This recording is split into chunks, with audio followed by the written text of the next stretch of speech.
यार का शादी खत्म होते ही क्रिस आ जाता है पोदार हाउस आते ही वो देखता है कि शादी खत्म हो गया है। वो तानिया से पूछता है शादी खत्म हो गया। तानिया बोलती है कि तुम्हारा कोई वेट कर रहेगा, कहाँ थे अब तक बाबू। तो वो सारा चीज बताता है और साथ में ये भी बताता है कि मैंने पैसा सारा गुंडों को दे दिया, अब मायरा सेफ है। तानिया एक पल के लिए खुश होती है और दूसरा पल फिर पूछ देती है कि तुमने इतना पैसा कहाँ से लाए। तो वो बोलता है कि मैं पोदार फॉर्म बेच दिया। ये सुनकर तानिया का मानो जैसे पैरों तले जमीन खिसक गई। तो दूसरी तरफ अरमान पहुंचता है पोदार फॉर्म। उस फॉर्म को बचाने के लिए जब वहाँ वो पहुंच रहा होता है तो पोदार फॉर्म का जो नेम प्लेट रहता है वो जो नेक्स्ट अबूजा साहब रहता है जो पोदार फॉर्म को खरीदा हुआ रहता है वो उसे गिराकर तोड़ देता है। और अभी पोदार हाउस पहुंचते ही क्रिस को मारती है जोरदार तमाचा और उस पे करती है सवालों का बौछार। लेकिन क्रिस फिर वहाँ झूठ बोलता है और बोलता है मैं किसी दूसरी कंपनी में पैसा लगाया था, वहाँ घट रहा था, इसीलिए पोदार फॉर्म मैंने बेच दिया क्योंकि वो चल नहीं रहा था। तब तक उधर से अरमान आता है और कागज उसके मुंह पर फेंक के मारता है और सबको घर वाले को उसकी रियलिटी बताता है कि ये जुआ खेलता था और जुआ में 6 करोड़ रुपया हार चुका था किसी से उधारी लेकर के। इसी वजह से कुछ गुंडे इसके पीछे पड़े हुए थे और यह पोदार फॉर्म बेच देता है। सारे पोदार फैमिली और वंशज फैमिली हैरान हो जाते हैं कि क्रिस इतना नीचे गिर गया, अपने फैमिली तक के बारे में नहीं सोचा। दादी से सारी बातें सुन रही थी लेकिन उनका हालत भी बिगड़ रहा था। वो आखिर जाकर क्रिस से पूछती है कि मैंने तुम्हारे परवरिश में क्या कमी छोड़ी जो तुम ऐसे नालायकों वाला हरकत की। दादी सा गिर ही जाती है क्योंकि क्रिस उसे धक्का दे देता है। ये देखकर अरमान अपना आपा खोता और क्रिस को जाकर मारता है कस के। वो पागलों जैसा भागता है सीढ़ी पे,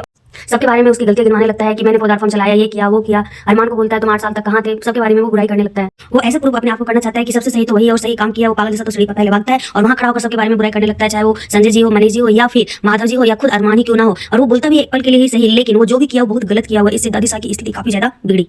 अब अरमान और अभिरा उसे तो वचन दे दिए कि चाहे जो भी हो हम लोग पोदार फॉर्म बचा लेंगे, लेकिन क्या ऐसा संभव है? 6 करोड़ रुपया ये लोग आखिर लाएंगे कहाँ से? क्योंकि जो 6 करोड़ रुपया था वो तो क्रिस किसी गुंडे को तो दे चुका है। अब पोदार फैमिली में पैसा भी नहीं है और जो फॉर्म से पैसा आता था वो भी चला गया। पोदार फैमिली पूरी तरह से रास्ते पर आ चुका। आगे क्या होगा?